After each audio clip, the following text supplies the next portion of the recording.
Hey, welcome back to the Jacob Hornberger Show. This is Jacob Hornberger, president of the Future of Freedom Foundation. Nice to be back with you all this evening. And I'm going to talk to you a little bit about Libya, Iraq, Afghanistan, the things that have been with us for, 10 years now? Well, not Libya. Well, to a certain extent, yeah. The things that are really, I think, are changing and have changed the nature of America. Changed our culture, changed our relationship to the government, that is, the relationship of the citizen to the government, changed our fiscal policy in terms of the out of control spending and debt and coming inflation. The things that I think really matter here, in addition, of course, to the domestic policies, the welfare state, and so forth. But here really is one of the core issues facing America. And as I wrote in one of my blog posts last week, Americans really need to ask themselves some fundamental questions here. And one of them is, well, of course, what is the role of government in a free society? That's the premier question. And the other one is, what has this imperialist foreign policy and the resulting war on terrorism, what has it done and what is it doing to us as a people? As Americans, as human beings, as Christians, as Jews, as atheists, whatever. What is it doing to us? And I think this experience with Libya is reflective of what it has done to us as people. You see President Obama and all his military officials celebrating the ouster of this dictator Muammar Gaddafi. Where U.S. military might went in and ousted this dictator, or as John Quincy Adams would have put it, went abroad in search of a monster to destroy. And of course now they're celebrating this. They're really celebrating is where America has come in terms of becoming a military nation. And I don't think anybody can deny that. We have become, this country has become a military nation, a militarist nation, a nation with a giant military establishment, a standing army, as the founding fathers would have put it, giant military industrial complex, an empire, bases all over the world, some 1,000 military installations in more than 130 countries, and we got troops in Korea and troops in Germany and troops in Africa, troops in Latin America, troops in the Middle East, troops everywhere. And it has converted this, what began as the national security state, the CIA, the vast military industrial complex, has turned into a huge militarist nation, a military empire all over the world. And I think we need to ask ourselves the extent to which this has been beneficial. What has it done to us as people? What has it done to our conscience, individual conscience? What has it done to our freedom? What has it done to our prosperity, our economic well-being? And I think when people start reflecting on these issues, they're going to find that, yeah, it's done some very bad things to this country. In fact, one of the things that surprises me whenever they go abroad and they knock out these dictators, and or bad guys, as they put it, Saddam Hussein, or whoever they happen to knock out, what surprises me, or two things that surprise me about how they do their operations. One thing is, I'm surprised that they don't capture the person and then bring him back to Washington or New York and parade him down the streets. There could be big crowds on both sides of Pennsylvania Avenue, and marching, Gaddafi in chains, down the street. People would be cheering, and the neocons would be going ballistic. And I've always wondered why they don't do that. The Romans did it, and I don't understand. They've copied so much of the Roman Empire that I can't understand why they don't do that. It would seem like that would really invigorate the neocons and the people that love all this militarism and empire and stuff. Just think, parading the barbarian down the streets of Washington in chains and so forth. And then the other thing I've often wondered why they don't do is when they have big parades, why they don't put the military tanks in the parades, and like maybe miniature versions of the great big jet planes and the bombers, and troops marching in the parades. Because the military plays such a massive role in American society, much like the role that the military plays in Egypt, which of course is one of the partners of the U.S. government. So you would think that with the military and the military establishment, the contractors, the suppliers, all the people that are dependent on this, that they would be excited about military parades, with the tanks rolling down the street. And well, maybe they do it because they're afraid that it might damage the street, but they could do armored personnel carriers or Army Jeeps or something, just have those, all over America where all the bases are, especially. So I'm kind of curious why they don't do that. But in any event, they captured Gaddafi, and it's pretty clear that they executed him after the guy was taken into custody. And it's a very interesting situation for the United States because we libertarians have been standing against this sort of thing, where you capture a prisoner and then you abuse him, you torture him, you beat him, and then you kill him.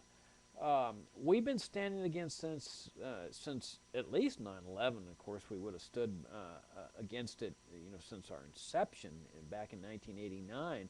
But especially since 9/11, we've been opposed to this. We've been one of the voices crying out here that you've got to maintain your principles as a nation.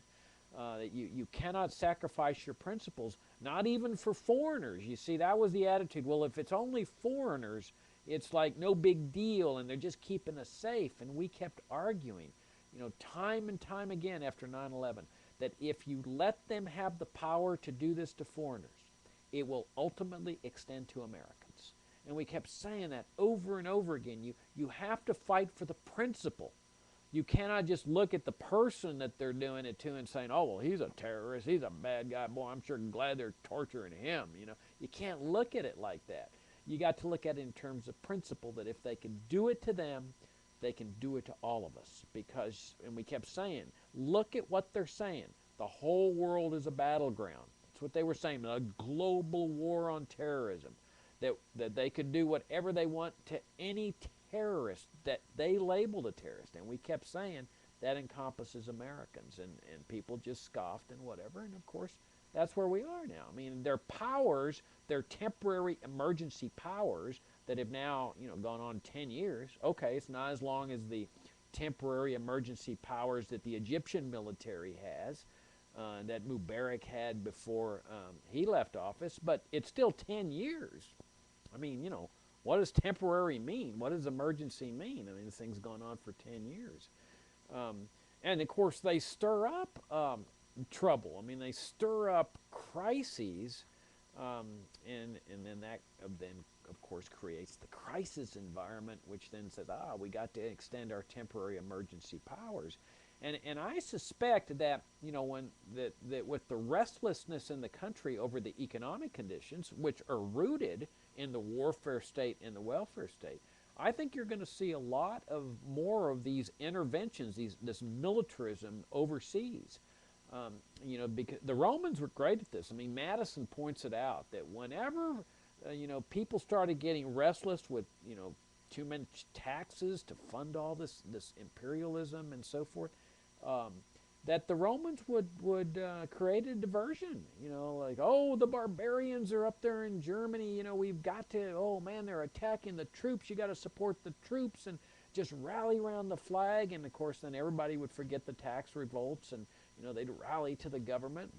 So the Romans were excellent at stirring things up, stirring up the crisis that would then, cause people to quiet down on their tax revolts and revolts against the bureaucracy and so forth. And I think you're going to see this. I mean, Madison says this is a favorite trick, and of empires, is that they know that people get restless over the taxes and the regulations and the bureaucracies and the groping at the airports, or whatever it happens to be, the secret intrusions into people's homes, checking their personal belongings, the monitoring of the email, and the Wall Street bailouts, whatever, that people start getting restless. You see the Occupy Wall Street people, you see the Tea Party people, and you see the huge surge of interest toward libertarianism.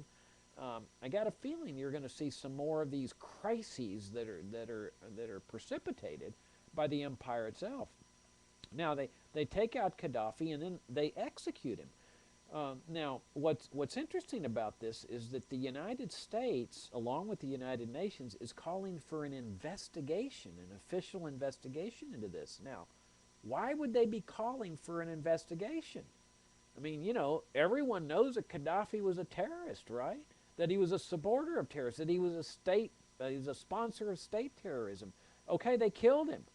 So why would the U.S., and this is really intriguing, why would the U.S. Call for an investigation? I mean, isn't that what they're in favor of, killing terrorists? Assassinating terrorists, executing terrorists?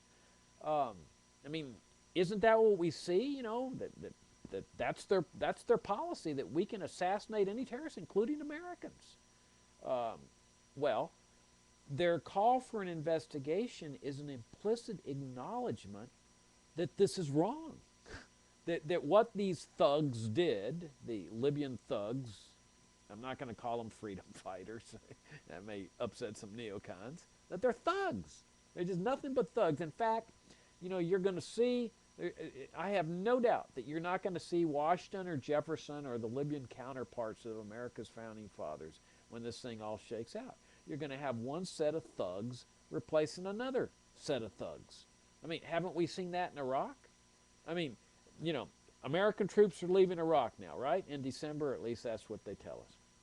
Now, what's left after 10 years, or 8 years, 9 years, whatever the occupation has been? What's left? Well, if you talk to the neocons, they'll tell you what's left is freedom. That they brought freedom to Iraq. Now, I'm willing to bet that not very many American families are going to choose to go to Iraq next summer for their summer vacations. I'm willing to bet it's zero. Now, why is that? Well, because they know that it's a regime run by thugs. There's a lot of killing and violence, and that this regime is rounding up people. They're barging down people's doors. They're searching people's homes. They're torturing people. They're killing people that are resisting the regime. In other words, the regime is doing the exact same thing that Saddam Hussein's regime was doing. It's just different victims, different thugs, different torturers, different victims. But you see, the reason that, we don't hear in the press about, all the bad things, or how many killings they're doing and so forth, is because this is a U.S.-supported regime. And so if it's a U.S.-supported regime, then the people they're killing and torturing are all bad. You see, by definition. Now, you may say, but Jacob, Saddam Hussein, the people that were resisting his regime had to be all good people. Well, some of them, sure were good people. But remember that the U.S. government was supporting Saddam Hussein during the 1980s. They were partnering with him.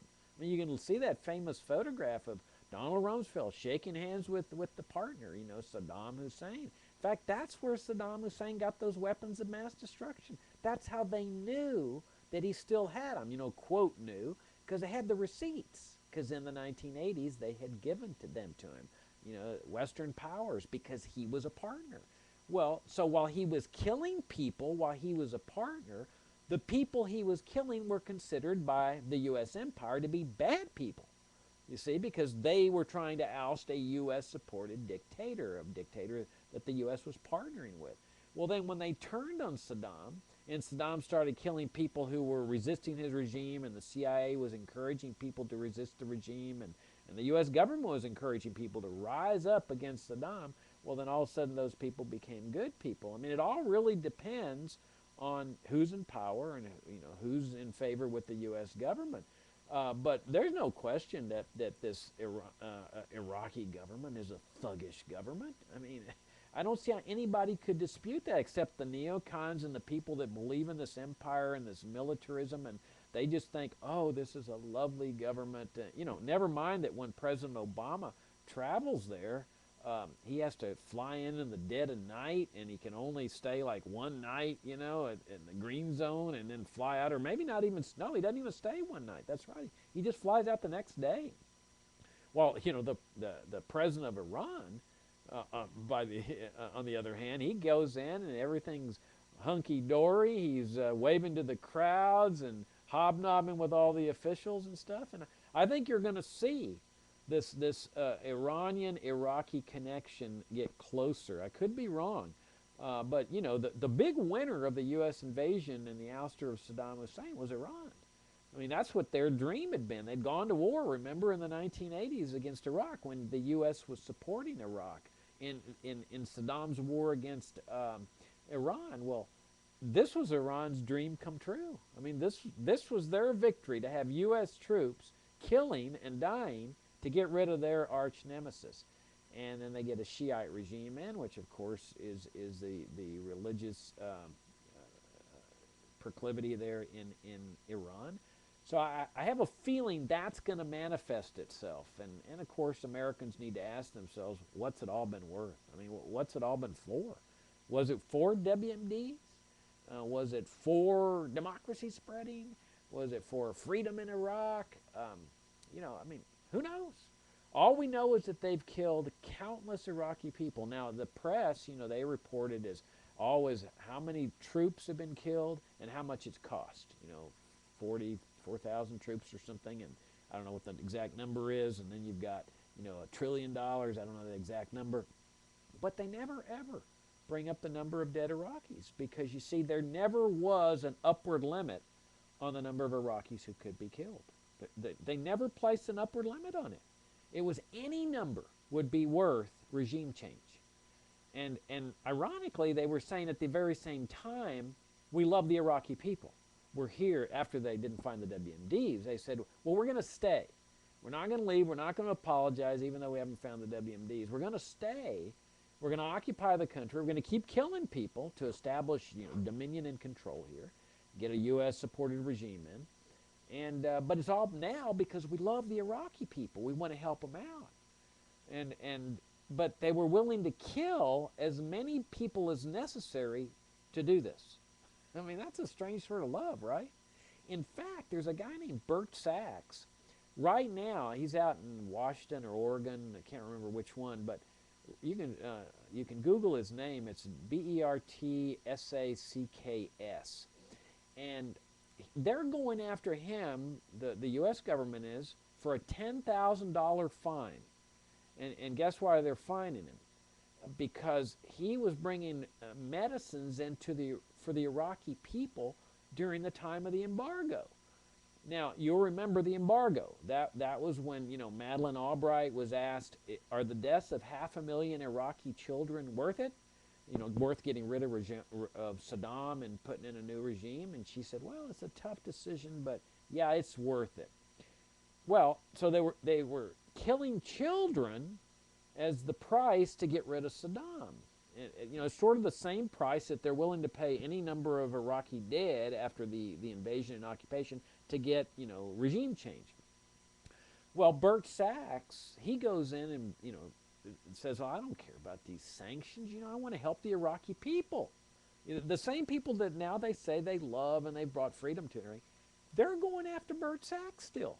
Now, this is, I don't know, 10 years later, they're still trying to collect $10,000 from this guy for committing the heinous crime of bringing medicines in to the Iraqi people. Now, how do they reconcile that with what they're saying today, that they love the Iraqi people and they're just so proud that they brought them freedom and democracy and killed so many of them to bring them this, and oh, they're just so pleased with themselves, while they're going after Bert Sachs for bringing medicines to these people in violation of their brutal sanctions that lasted for 11 years. Well, okay, so the troops are coming out. It's the greatest thing that could ever happen to the Iraqi people, to the American people. I mean, this is like fantastic, because it's the Iraqi government that ended this occupation. I mean, you know, it would have been nice if the American people had done it, in my opinion. I mean, libertarians have been opposed to this. It was a war of aggression. I mean, it was an undeclared war. There wasn't any declaration of war. That's what our law requires, a congressional declaration of war. It's the Constitution is our law. It's the people's law. It's the law that we put on government officials, federal government officials. And the president says, I don't need to. No president before me is obeying the law. Why do I need to obey the law? And he just orders his army, which is essentially a private army. I mean, it's going to do whatever he wants. And so he says, invade that country. And the army says, yes, sir. And they do it. No declaration of war, no nothing. And so they go in there and they kill a bunch of people. And so here they are, finally getting out. But the American people are not responsible for getting them out. It's really the Iraqi government. And Obama was trying his best to negotiate an indefinite occupation here. He wanted to keep troops there. And the Iraqi government said, well, okay, we will let you keep troops here, but they have to be subject to our laws. That you don't have immunity. Your troops don't have immunity. If they rape women here, if they commit murders here, they're going to have to answer to our law. And President Obama says, oh, wait a minute, that's going too far. Not our soldiers. No. So that's what the deal breaker was. That Obama says, no, I'm not going to make U.S. troops subject to Iraqi law. And so he wanted immunity for them. So they're out effective December, and it's funny watching, Mitt Romney take him to task. He's saying, well, he's a weak negotiator. I mean, this is inane. So in other words, Romney wants to continue the occupation.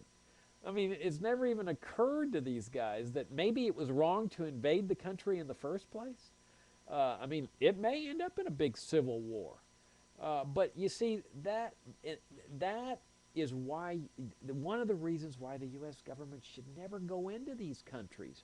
Because the short term, they say, oh, big success, like they're doing in Libya. They did that in Guatemala, too. In 1954, they said, big success, and they pinned medals on the CIA agents that were responsible for regime change. I mean, this regime change stuff's been going on a long time here. It's not just since 9/11. It was going on long before. In 54, they had a regime change operation in Guatemala. The CIA was responsible. They ousted a democratically elected president, who, by the way, is now being honored and commemorated in Guatemala. I mean, they're just like thumbing their noses at the CIA and saying, this was our president. And the CIA said, oh, he's a communist. Well, his economic philosophy was no different from Franklin Roosevelt's. It may be a socialist, but so was Roosevelt.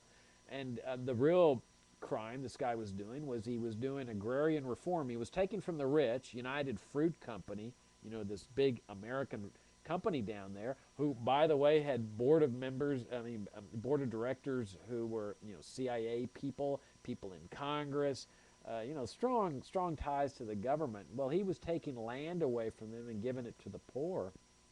I mean, no different from, the welfare state here. Take from the rich and give to the poor. The whole socialist concept. And, well, they took him out, and he was ousted. They didn't assassinate him, but it appears that they had assassination plans in the background. And so they ousted him from power, and man, the CIA celebrated it as a big success. Boy, they pinned medals on the CIA officials. It was all secret. This came out years later about the medals they gave out and stuff. Well, Guatemala ends up in a 30-year civil war with like 1 million people killed and army death squads and torture and brutality. And of course, the CIA was saying, oh, this is a free country now. It's a free country because the military general they put in was a CIA guy. He was their guy. He was loyal to them. And so, boy, they were celebrating, man, freedom's been brought to, it's not really clear how they define freedom, but in large part they define freedom when the military's running the show, which is kind of ominous in a way. And so yeah, all these Guatemalans got killed, and yet they don't look at the long-term consequences. Oh, Gaddafi's dead. Where does that leave things 10 years from now, 15 years from now? Look at Iran. I mean, you see all this tension with Iran, between the empire and Iran. Boy, You got all this, sanctions, embargoes, assassination plots, all this stuff. Well, guess where it all goes back to? Yeah, regime change in 1953. That's the root of all this. Now, in 53, when they succeeded in ending Iran's democracy experiment, the CIA did. I mean, Iran had a democratic system, and the CIA got rid of it and reinstalled the Shah of Iran, a brutal dictator. Wouldn't stand for elections. He stays in power 25 years. His secret intelligence, police, military force is trained by the CIA, supported by the U.S. government. He's torturing people. He's rounding people up. I mean, even like the peep of a criticism against the government, round him up, take him in, torture him, execute him. And the Iranian people got horribly upset over this over 25 years. Now, the CIA, boy, big success, man. Medals again, Wow, we ousted this guy. Brilliant plan. Oh, yeah. Well, then you've got the Iranian Revolution against this U.S.-supported dictator, and they end up with this extremist Islamic regime. And now, with all the tensions and sanctions and embargoes and well, yeah, so they were celebrating this big short-term victory back in 53. Look at the long-term consequences of this militarism, the empire. So when they're celebrating, Gaddafi's dead, man, new star. Well, yeah, then why don't you explain why these little short-term victories in other interventions have turned out to be so horrendous? And my hunch is that this Iraqi thing is going to just keep getting worse and worse and worse. That doesn't mean they ought to keep the occupation going on. Heaven forbid, quite the opposite. It's just going to prove that this militarism, this killing, this death machine for the sake of freedom and democracy or bogus WMD scares and stuff, this regime change operation to get people in office that are loyal to the empire, is just very, very destructive to the world, to the American people, and so forth. It's just a bad paradigm. And so, in any event, they call for this investigation, into this execution. And as I wrote last week, I mean, what in my blog post that what they really should do when they took Gaddafi into custody, they treat him. They're supposed to treat him humanely. No matter what he's done. I don't care what his crimes are. They may be the most horrific crimes in the world. They take him into custody, they treat him humanely, they incarcerate him, and then they later prosecute him at a fair trial. Where you've got due process of law, a right to counsel, a right to cross-examine witnesses, a presumption of innocence, a jury trial, no kangaroo tribunals. That's the way a civilized country operates. I mean, this is how you know that you're dealing with just a bunch of thugs here. That they just take this guy in captivity, they beat him, and then they just put a bullet in his head or two bullets in his head. These are just thugs. This is, it's a good model of how thugs operate. It's sort of like mafia thugs, executioners. And that's why the U.S. is saying this needs to be investigated. Now, this is a good sign that the U.S., by calling for an investigation, the federal government is acknowledging that this is wrong. Okay? Now, our nation has always stood for these due process principles. I mean, this is one of the things that distinguish us from all the countries in history, or most of the countries in history, because we've stood for this set of principles. These are the principles that at the Future of Freedom Foundation we have been battling for, not just since 9/11, since our very first year. We were publishing our little journal called Freedom Daily. I think it was in the April issue, 1990. You can see it online at fff.org. The entire issue is devoted to the importance of civil liberties, because these principles go back all the way to Magna Carta. Due process of law and right to counsel, presumption of innocence. That if you're going to charge somebody, if you're going to take somebody into custody, you've got to follow certain principles. Before you execute a person, you've got to follow certain procedures, trial by jury and so forth. These are the things that, gosh, when I was growing up and I learned about these principles, my dad was a lawyer. I mean, I was just so proud of America. And what amazed me was when I'd go with my dad to court, that they would the foreigners that would come in, because we were on the border, Texas-Mexican border, that they'd catch Mexican citizens, pushing drugs or whatever, and they would be accorded all the same rights and guarantees as an American. And I was proud as a kid. I said, wow, that's really a neat system, because, I guarantee you, as an American, you go into, Morocco or whatever, and they're not going to treat you very well. You're a foreigner. But here in this country, thanks to the framers and thanks to our American ancestors who insisted on the Bill of Rights, that Bill of Rights doesn't just apply to Americans. I mean, read it real carefully. It applies to every person, foreigners, Americans. It didn't matter. And this is something that we should be proud of. This is our legacy. This is our heritage. And this is essentially what U.S. officials are saying, that this needs to be investigated because it's wrong. These are criminals that have done this. It doesn't matter how bad Gaddafi was or what his crimes were or whatever, that once he was taken into custody, he was entitled to be treated humanely and not be punished in the absence of due process principles. Well, now, do you see a problem with this picture, though? The problem with the picture is that the U.S. is calling for investigations on foreigners, which is fine, because these foreigners they've partnered with. I mean, in a sense, when you enter into a partnership with somebody, you're morally responsible for the acts of that partner. In fact, you're legally responsible for the acts of your partner as well. So the U.S. government has entered into a partnership with these thugs.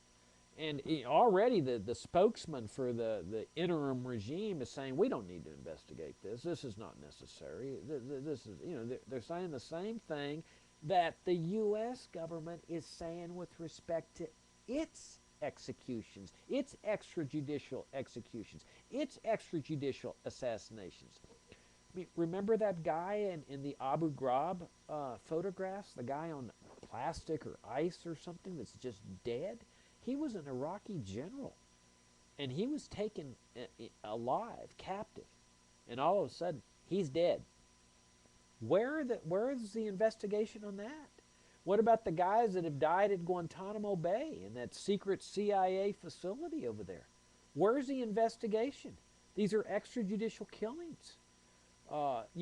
If we're going to call for investigations, it's got to be done across the board, and especially on one's own government, because it reeks of hypocrisy to say, investigate. We want our partner over here, this rebel force, to investigate this extrajudicial execution, but oh no, we're not going to investigate over here these extrajudicial executions.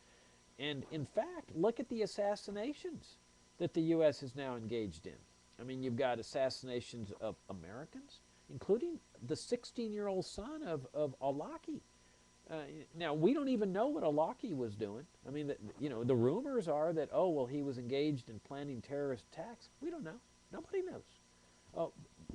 Obama's not answering any questions. The military's not answering any questions. CIA's not answering any questions. They don't have to. Their power is complete. It is omnipotent. I mean, it's very interesting to see these assassinations going on, because you kind of get a sense that there's this hush that is swept across America. The mainstream press is very quiet. Nobody's saying anything. Everybody's just going about their business, and nobody wants to talk about, oh my gosh. I mean, you're talking about shock and awe that people are awestruck that they're living in a country where the government's killing its own people. I mean, you hear about this in foreign regimes where people are having to, oh my gosh, there's disappearances and stuff. This was a 16-year-old kid they assassinated. And did they assassinate him because he was the son of a terrorist, or what they call a terrorist, a suspected terrorist? Or did they do it because he might grow up and possibly retaliate, like you see in the movies when their parents get killed, they grow up and become a retaliator? We don't know, because everything's quiet. President's not talking, military's not talking, CIA's not talking, the press ain't talking. I mean, it's really a weird situation. But the thugs there in Libya are saying, we don't need to investigate. we're in power, and it's the same position that the U.S. officials are taking with respect to the extrajudicial executions, the torture, the assassinations. I mean, there's nobody investigating these things.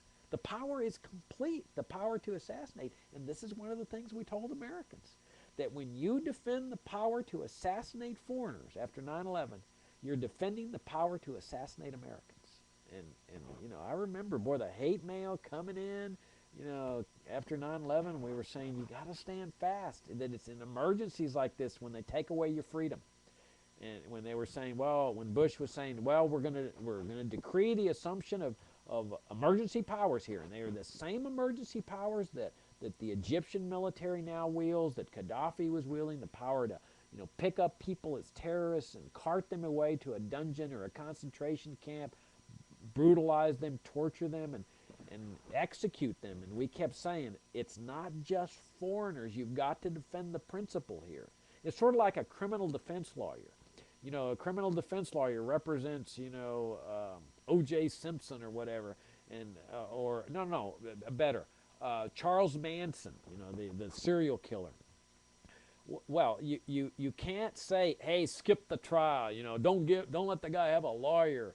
You know, forget the jury trial. Let the judge do this thing. The guy's guilty. You can't take that position. You got to defend the principles, because once you eliminate the barriers to going after a guy like that, you've eliminated the barriers for going after everybody.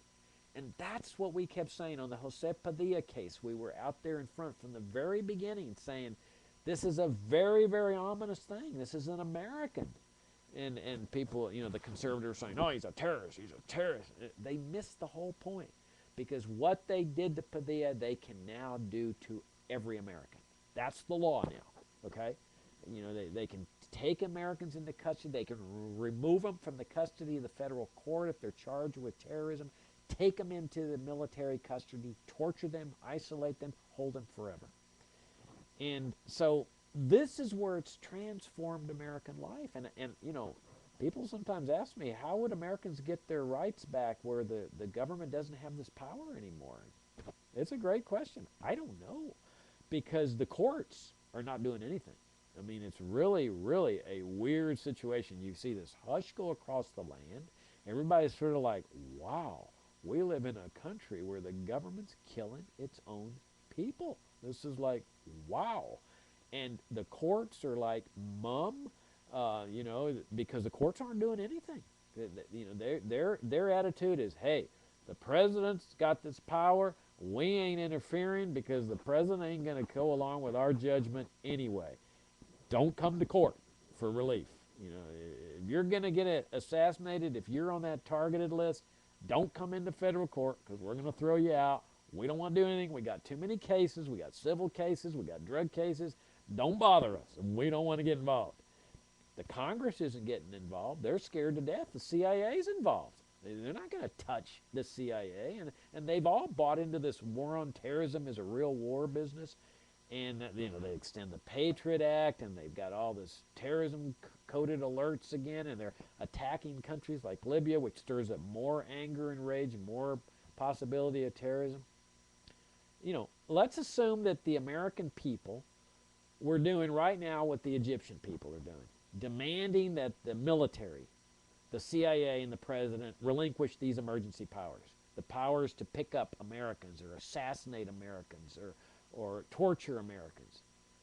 Do you really think the military and the CIA and the president would say, okay, we renounce these powers, we issue a new decree saying we're not going to use them anymore? There's no chance of that. I mean, they're not they have worked so hard to get these powers over the American people. They're no more likely to voluntarily relinquish them than the Egyptian military is. I mean, the Egyptian military has the same power, the power to just go pick up people. And now, okay, it's true that the Egyptian military is using it to grab critics and dissidents, while the American military hasn't gone that far yet. But that's not the test of a free society. The test of a free society is not whether the extent to which these powers are being exercised. The extent of a free society, whether a society is free or not, is whether the government has the powers. Because if they're standby powers, if they're powers to round people up and send them into the concentration camp just by labeling people terrorists, non-reviewable labels, you know, I mean, even habeas corpus, the judges are just rolling over. All they got to do is show a little bit of evidence that this person's involved with Al Qaeda or terrorism or some other nonsense, and the courts are just rolling over, you know. And so, yeah, they're not going to renounce it. The Egyptian military is not renouncing their powers. The Egyptian people are saying, we want you to renounce this, and they're not going to do it. And I don't think either is Obama or the military or the CIA. And then, of course, they got all their neocon supporters and stuff and their militarist supporters. And to me, the only solution to this thing, the real solution to a peaceful and prosperous and harmonious society is that question that I asked earlier. What is the role of government in a free society? And is an empire, a military empire, vast military industrial complex, which, remember, Eisenhower warned us against when he was leaving office. And Truman talked about the CIA, how it had become a sinister force. 30 days after the Kennedy assassination, Truman writes that op-ed in the Washington Post. This national security state, which by all accounts should have just evaporated after the Cold War, because that was their justification for having a national security state, where everything's national security, which is, of course, a totally meaningless term. It has absolutely no definition, no meaning. It's really just a cover for the government to engage in bad things, because as soon as they just say national security, then everything keeps secret. But notice that all the documents that have come out, with WikiLeaks and stuff, all those documents were classified as, if they got out, threat to national security. Have you seen anything happen with national security? I mean, is the nation falling or the interstate highways collapsing? Well, they're collapsing because of, no money, but I mean, the nation's still standing. All those documents that they said classified, top secret, national security. All national security is a cover for government to stay secret and to cover up its wrongdoing. But once the Cold War was over, the national security state should have disintegrated. Dismantle it, bring all the troops home. Korea, Germany, hey, Cold War is over, guys. Discharge them, save all that money. And no, they kept it in existence, and then they stirred up things in the Middle East, including those sanctions in Iraq and stuff. And then they got 9/11. Well, 9/11 was just a series of terrorist attacks. They'd had one in '93 on the World Trade Center, same target. On the USS Cole, the embassies in East Africa. I mean, 9/11 was just a continuation of the terrorist retaliation for what the U.S. foreign policy was doing. And then, of course, they went into Iraq and Afghanistan. It's just continuation, regime change operations and so forth, stirring up more trouble and so forth. So, what we have to do as Americans is what we libertarians are saying. Question, challenge the role of government in a free society. That's what we need to be debating here. Is the role of a free society, is your government an empire, a militarist policeman patrolling the world, ousting dictators, killing people, brutalizing people, kidnapping people like the CIA did in Egypt? I mean, in Italy, they renditioned the guy to Egypt, of all things, the dictatorship there for torture. I'm suggesting this is not what a free society is all about, that this is antithetical to a free society. This is what we need to be challenging in this country. This is what we need to be debating. Should there be an empire or not? Not just should we get out of Afghanistan. I mean, that's a no-brainer to me. And we're getting out of Iraq. Get out of there now. Stop talking to Pakistan about why they need to start killing their own citizens and stuff. I mean, this thing's just going crazy. It's getting bigger and bigger and bigger. And it started out with, we're there for Al Qaeda. Well, if you haven't killed Al Qaeda in 10 years of occupation, man, you ain't going to do it. Just get out of there. Don't ask Pakistan to kill its own people because the people are trying to oust a foreign occupier out of Afghanistan. I mean, people don't like occupiers. We wouldn't like an occupation army if it was here. We wouldn't like it in Mexico. If China invaded Mexico, there would be Mexican Americans on the border. They would be crossing over, helping Mexicans oust the occupation. And if China came to the U.S. government and said, we want you to kill your own people that are doing that, I would like to think the U.S. government would not do that. And said, of course we're not going to kill our own people just because they're trying to oust an occupier. But you see, the difference is it's the U.S. empire doing the occupying. When it was the Soviet empire doing the occupying, oh, then, you know, the Haqqani were all heroes. They were partners of the U.S. empire and so forth. So what I'm suggesting is the best thing we can do for ourselves as human beings, for Americans, is reevaluate the role of government in our society. Bring all these troops home from everywhere. Discharge them into the private sector. Dismantle this military-industrial complex that that Eisenhower warned us against. Dismantle the CIA intelligence force that was part of the national security state. In other words, restore a republic to our land, a limited government republic where the American people, the private sector, the country are free to travel and trade. No more sanctions, embargo. You want to go to Cuba, go to Cuba. You want to go Korea, go to Korea, North Korea, wherever. That's what a free people does. So in other words, you rein in the federal government, you liberate the American people, unlike what the statists want to do. They want to isolate. They believe in isolationism of the American people, the private sector. That's what all these walls are for, and tariffs and sanctions and embargoes. And they want to unleash the federal government on the people of the world. They got it upside down. Our founding principles are rein in the government, limited government, no standing army, no secret, intelligence force, none of this, stuff that's more akin to totalitarian regimes because of what it does to us. You can't fight, totalitarianism by embracing the principles of totalitarianism, including assassination and post-custody execution and brutality and torture.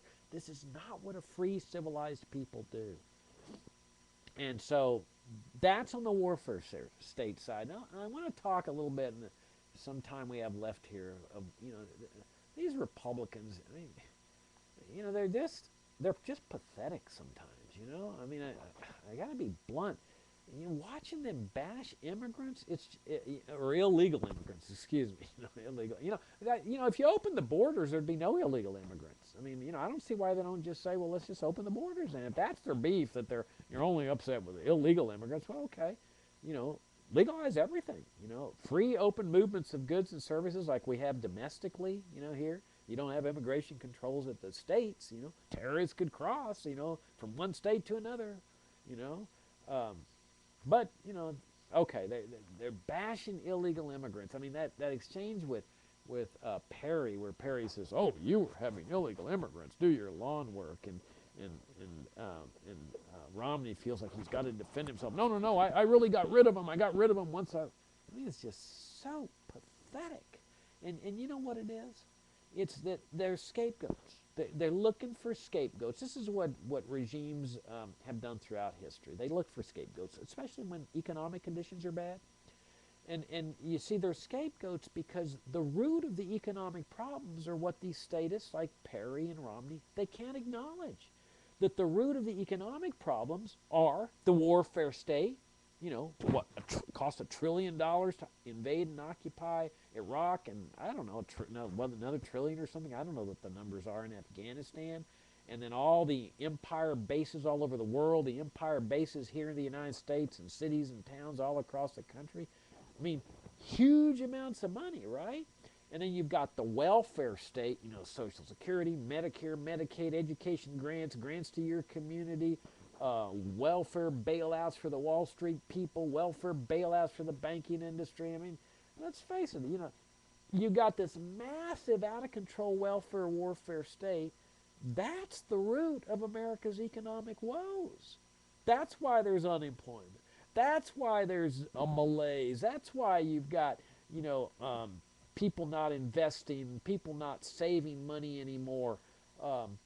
Because you've got this out-of-control government spending unbelievable amounts of money and borrowing unbelievable amounts of money for its warfare empire and its welfare empire. That's the root of America's woes. And now the Federal Reserve is getting geared up to print the money to pay off this massive debt they've incurred. And they wonder why people are not hiring, why people are not opening businesses or anything. I mean, they've gotten away with this for decades where they just, borrow and inflate, and they inflate these bubbles and this booms and busts and booms and busts. And of course, they blame it on free enterprise. The liberals are famous for this, oh, it's all free enterprise's fault. It's all free enterprise's fault. Because they cannot confront the reality that we libertarians have been arguing. I mean, my organization, the Future of Freedom Foundation, has been in existence for 21 years now, and we've been saying that the welfare state is going to end up with a bad consequence. You've already seen the consequence in Greece, and you're getting glimpses of what's happening with Italy and Spain, and now they're having to come up with plans to bail them out with German taxpayer money and no doubt American taxpayer money. I got a hunch the Federal Reserve is funneling a lot of secret money over there to help them out with their little socialist welfare state bailout. But we've been saying this for 21 years. You got to get off this road, the welfare state road, the warfare state road. And, of course, it just, voices crying in the wilderness. But now I think people are starting to listen. I mean, we've noticed it at FFF. In the last couple of years, we get, no hate mail at all anymore. It's almost like a miracle. I mean, after 9/11, oh, you're not a patriot. You hate America. All that, garbage, that fake sort of patriotism. We kept saying the real patriot's the guy who's going to speak the truth here about what's going on. And well, so we lost a lot of support during those years. Those are tough years, I got to tell you. But today, I mean, things are going around. We don't hardly get any hate mail at all. We have to sometimes examine what we're doing and say, hey, are we still doing the right thing here? Because people are starting to figure out that, hey, it's the libertarians that have been saying these things for years and years, and we haven't listened to them. We scoffed at them. We ridiculed them. We made fun. But the libertarians have been right. I mean, we've been right about the warfare state. We've been right about the welfare state. And people are getting nervous. They're getting concerned, and they're not, they don't fall for this junk anymore. Why should they go and open up a new business when they know that it's all artificial prosperity, that it's just propped up with another bubble by the Fed? I mean, why should they go out and hire a bunch of people when they know that the bubble's going to bust right around the corner? Why should they loan money to the government for 30 years when they know it's going to be debased out of existence, or at least, 2/3 of it's going to be gone 30 years from now with monetary debasement? At some point, people figure out that this is just a bunch of crock. And so we see what's going on here. Well, the Democrats and Republicans, they can't face this. The liberals and the conservatives just cannot face reality that it is the welfare warfare state that is the cause of America's economic woes. That's where the out-of-control spending is taking place, the out-of-control debt, the borrowing from the communist regime, the massive amount of government borrowing from the communist regime, making them the premier foreign lender of the United States. I mean, it's just this crazy, crazy system. So look at life. I mean, step back and look at life in America. You've got out-of-control debt.